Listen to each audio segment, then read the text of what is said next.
Simon Gompertz, thank you. Well, Steve Jones used to work for Tesco. He now teaches suppliers how to negotiate with Tesco. His company is called Focal Point. Steve, you are a classic poacher turned gamekeeper. As I said, you work for Tesco. Now you're coaching suppliers in bargaining with Tesco. What's the view from the suppliers' side of all this? Well, I think the supply base fits into two sizes. You've got the very, very big suppliers like Unilever, which has obviously been covered ad nauseam in the press.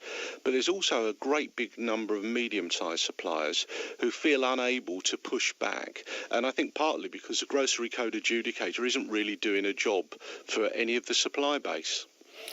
Well, she isn't here to answer that, and she believes that there's a lot of evidence that she's doing her job well.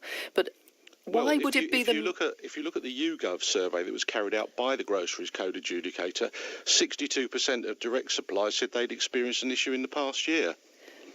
Sorry, an issue with the supplier, not with the adjudicator. Well, no, but it doesn't get as far as the adjudicator, because what actually happens is before it gets anywhere near the adjudicator, it has to go through the retailer's own process.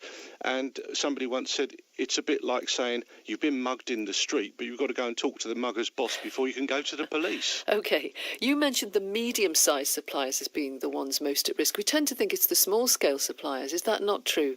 Well, I don't think so, because generally the retailers tend to be a little bit more, I hesitate to use the word gentle, but a little bit more understanding with smaller suppliers, and they work closer with them, because if you put small suppliers out of business, it causes a lot of bad press that they don't want.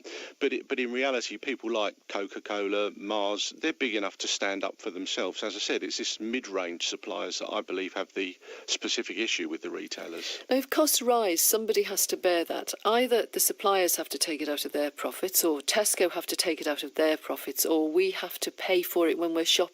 Where do you think it's going to fall? Who is going to pay, do you think? Well, eventually the consumer will pay, because we've seen such large movements in sterling that these can't be absorbed. If you look at retailers are making sort of 2-3% net profit, they can't absorb a 17% reduction, and eventually it will have to be passed on to the consumer.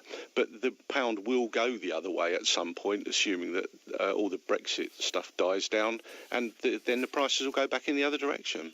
Steve Jones from Focal Point, thanks very much for coming on and explaining that to us.